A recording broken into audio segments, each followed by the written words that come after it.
Our next guest is a published author, innovative entrepreneur, certified life coach, and founder of Never Stumble Consulting. He's coached hundreds of people and has helped them develop leadership skills. He hopes after reading his latest book, Conqueror, I'll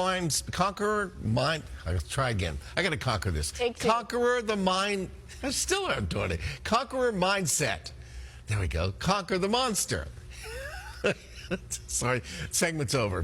Bill took too long. You'll have the energy to have a bright light in your life.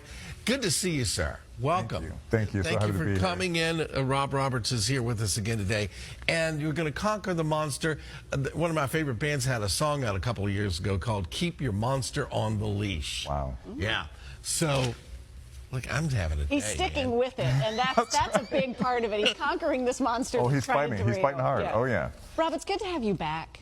It's quite the journey. Let's talk about putting this one together and why tackling the mindset is a big part of it.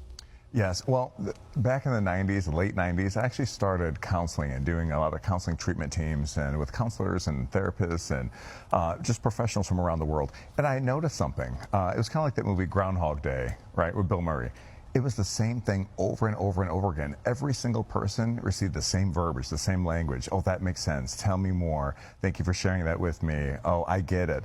And I noticed that they would cross their legs when the client would cross their legs. They would touch their chin when the client touched their chin. And it was almost like a game, and I didn't like that. I wanted to do something different that would talk directly to people without all the extra fluff. I realized that every person is going through something, just at a different level. And even with the cover of the book, there's 10 men and 10 women, all from different parts of the world, but we're all facing the same monster, whether it be stress, fear, anxiety, childhood trauma, addiction, and so on. So I just wanted to make a change and realize that while we're going through the forest of life, sometimes we have a habit of chopping with a dull axe, wondering why our hands are full of blisters. This book actually is a tool that helps us sharpen our axe. This way we can get more done with less time. One of the first things you have to do is kind of identify that monster. You were saying all these things, problems people are having. Yes, and you're absolutely right, and I love the way that you said that too. By identifying the monster, it's almost like when we're younger, right, we're a kid, we think that we hear a monster under the bed or in the closet. Instead of just simply putting the blanket over our heads, hoping that the monster will go away, it's good for us to be bold and courageous and have a conqueror mindset and actually face that monster head on, kind of like that whole theory with an ostrich burying their head in the sand. If an ostrich does that, he would actually suffocate, because they actually don't do that. And that's what happens with people. We are suffocating and actually suffering in silence for so long, rather than stepping up and actually facing and identifying that monster head on. In the design, as you share with the 10 men and women that are on the cover, you know, I think there's a comfort, a first step of comfort in knowing that there is that universality in that we're all dealing with the same thing, only differently. I don't know if that makes sense. Oh, no. But going into it and having that comfort of like, I'm not alone in this. I feel very alone in what I'm dealing with, but I'm not alone. But you need to make a plan to start taking those first steps to deal with your situation. Exactly, and I love the way that you put that. It reminds me of my old college football days. You know, if I walk in there without a game plan, we obviously lost the game. So this is what we need to do every day, have a battle plan in facing our day, and it starts the night before, okay? You don't want to build an airplane while you're in flight or, you know, work on your boat while you're in the ocean. So let's start journaling. What if we write down how we actually feel rather than how we want to feel on paper? This way we can kind of come to grips with our own shortcomings. This will allow us to actually walk into the next day with a battle plan, a nice to-do list. But we can't be rigid in this plan. We have to be able to have some flexibility.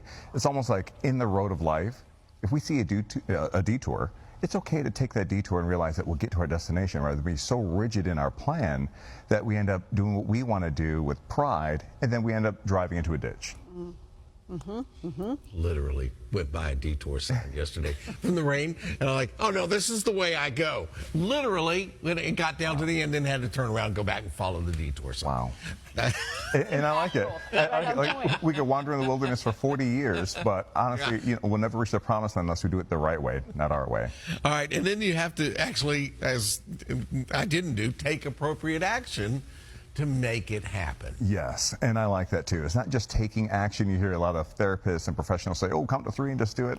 Sounds great, but we don't want to jump in front of that train, right? So we take appropriate action. It kind of reminds me of a gentleman several years ago. He was suffering from alcoholism, and his friends would joke around with him and say, hey, you're an alcoholic, not knowing that he was secretly struggling with alcohol, and he was. So eventually I spoke to him, and he said that he's been battling for 15 years, speaking to psychologists and therapists and taking all types of medication, and we broke down to the root of the cause. I didn't focus on the alcohol. We focused on the childhood trauma that he went through.